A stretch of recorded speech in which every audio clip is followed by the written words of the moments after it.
Takže zdravím všetkých herných hráčov, ja som Textor a vítajte pri mojom ďalšom videu na tomto kanále. No a dneska to bude niečo, čo je poslednú dobu na YouTube populárne, obľúbené, alebo neviem ako to ešte inak nazvať. Ja to osobne nemusím, ale rozhodol som sa, že to natočím pre ľudí, ktorí náhodou natrafia na môj kanál, konkrétne na toto video. No a rozobereme si dneska hru Drakensang Online. No, čo by som k tomu mal asi tak povedať? Rozhodol som sa, ja to poviem na rovinu, že s tou hrou skončím. Dôvod je jednoduchý, pretože z môjho usúdenia sa mi zdá, že tá hra išla úplne zlým smerom, akým mala ísť. Zo začiatku, keď som s tou hrou začínal, ale tu si rozdelíme to video do nejakých fáz, aby to malo nejakú postupnosť. Takže môžeme začať s tými začiatkami a prejdeme až do úplného konca. Takže v roku 2011, keď som s tou hrou začínal, tak tá hra sa riadila pravidlom, že free to play, aj free to play bolo. Proste, čo ste si nadropovali, to ste mali. Čo bolo napríklad, keď už tam aj niekto platil, tak bol Top Gamer Club, čo znamenalo, že mal nejaké veci, ktoré sa ani kúpiť nedali, len to dostali proste tí, ktorí platili, ani dropnúť nič, proste boli tam veci, ktoré ste si trebárs mohli len dropnúť, trebárs mohli mať len títo Top Gamer Club a tak, ale časom sa tá hra začala v niečom kaziť a konkrétne to bolo v tom, že začali strašne z tej hry ťažiť, pretože oni videli, že tá hra má neskutočný úspech. Keď som začínal, ono bolo v bete a poznalo to len fakt pár ľudí. Keď sme to s kamarátmi ešte hrávali, tak to poznalo pár ľudí, skoro tam nemali žiadne obraty, nič. Časom, keď začali hráči stúpať, tak bolo badať aj na Drakensangu, ako to Big Point začína dvíhať smerom, ktorý sa prikláňa viac k tomu, aby ste do tej hry platili. Samozrejme, že ja už po 6 rokoch hrania, samozrejme, že to nebolo 6 rokov aktívnych, boli tam určité pauzy, vystriedal som 4 postavy, začínal som od Rangera, prešiel som cez Mága až na Vara a skončil u Dwarfa. Ale za tých 6 rokov som zistil, že proste tá hra sa zmenila strašne, ale strašne z tej free-to-play, z tej úžasnej free-to-play hry na pay-to-win. Doslova sa riadi týmto pravidlom, pretože už mám fakt poslednú dobu dojem, že v tejto hre, pokiaľ nemáte tlstú peňaženku a každý mesiac tam nevsípete nejaké tie euráče, tak už v podstate ani dobrí nebudete. Takže ja si osobne myslím, že tá hra, ak nezanikne do chvíli, tak zanikne po dlhšej dobe, pretože fakt tú hru robia už len pre ľudí, ktorí môžu platiť. Tým nechcem povedať, že ani tu nechcem vyplakávať, že nemám peniaze na to, aby som dal do hry. Samozrejme, že peniaze na hry a somarinky nemám, pretože ja si zakladám na iných veciach. Ale keď je nejaká dobrá hra, tak si myslím, že nie je nič zlé na tom podporiť tú hru nejakou finančnou transakciou. To jest, že keď je nejaká hra free to play, tak samozrejme, že sa tam očakáva, že tam proste budú nejaké mikrotransakcie, pretože čo je zadarmo, tak musia niekde zarábať na niečom. To tak vždy bolo, aj to tak vždy bude. Zoberme si hru napríklad World of Tanks.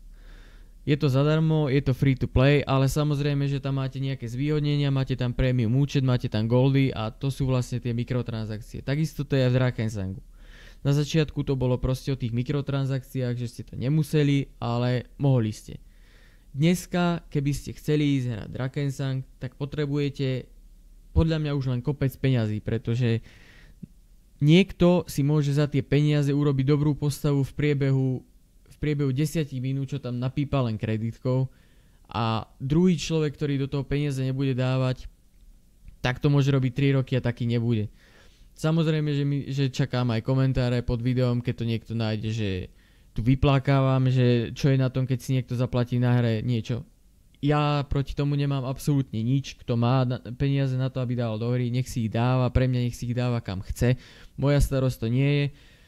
Ale jediné, čo ma mrzí, je, že v Drakensangu začali robiť, teda v Big Pointe konkrétne, začali robiť len to, že začali myslieť len na tých fakt payerov, ktorí platia do tej hry.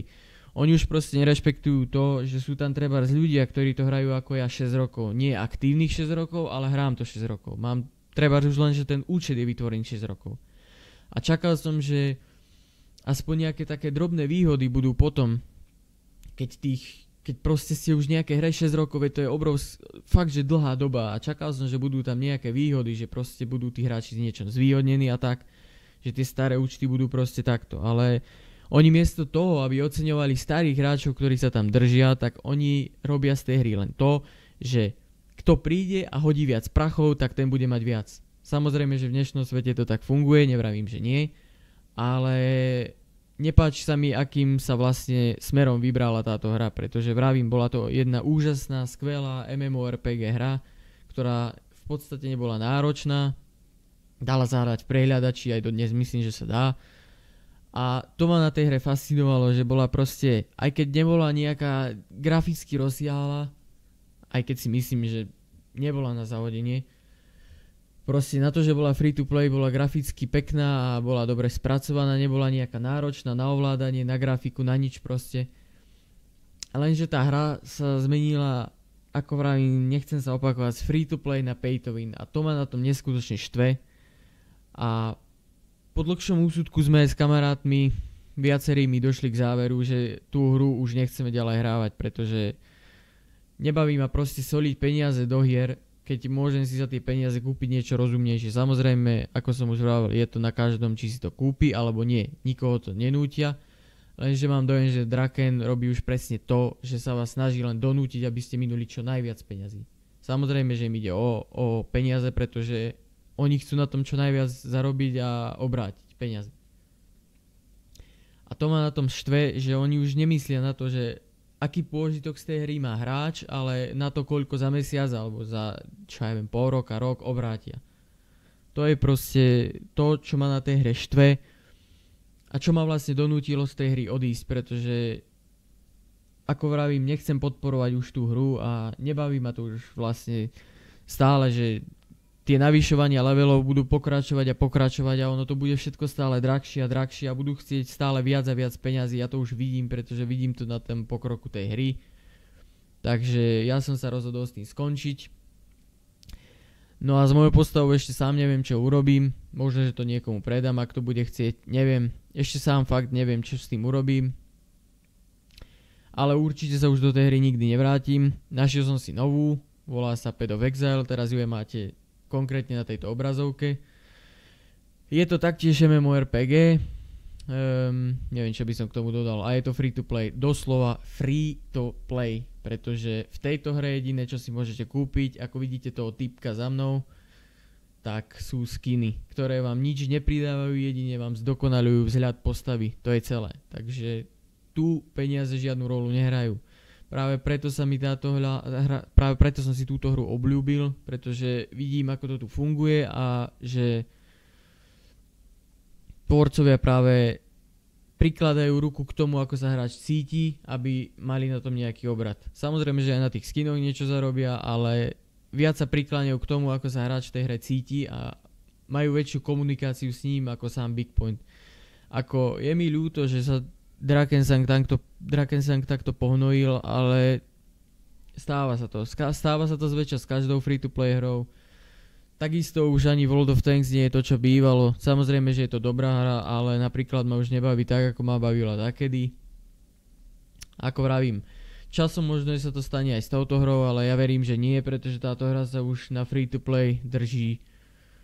A neviem. Asi 2011 bola, alebo ešte skorej, takže 6 rokov sa drží na free-to-play, kdežto pozrite sa, kde sa dostal Drakensang za 6 rokov. A neviem si predstaviť, ak by to naozaj bolo ďalších 6 rokov, kam by sa dostal, takže to je asi všetko z môjho videa, už tu kecam 9 minút, nikoho to nebude baviť počúvať, takže asi tak. No a vravím, na mojom kanáli asi budú pravdepodobne, ak budem stíhať natáčať videá, tak budú z týchto hier, prípadne z nejakých iných, ale poslednú dobu som si obľúbil túto, myslím, že za 5 alebo 6 dní som tam nahral 112 hodín alebo koľko. Fakt, že ma to mega baví a to je asi všetko, čo som chcel povedať, takže vidíme sa pri ďalšom videu na budúce. Svoj názor som povedal, už či s ním súhlasíte alebo nie, dajte vedieť v lajku, dislajku, je to na vás, prípadne dole máte políčko na komentár. A kto chcete a baví vás táto hra, ktorá baví aktuálne mňa, môžete dať subscribe a prípadne sledovať nejaké videá, ktoré budem chcieť pridávať, budú to tipy, triky, tutoriály a tak. Takže ďakujem, že ste si vypočuli môj monológ a vidíme sa keď tak pri nejakom ďalšom videjku na budúce, takže ďakujem, pozrite a se vás.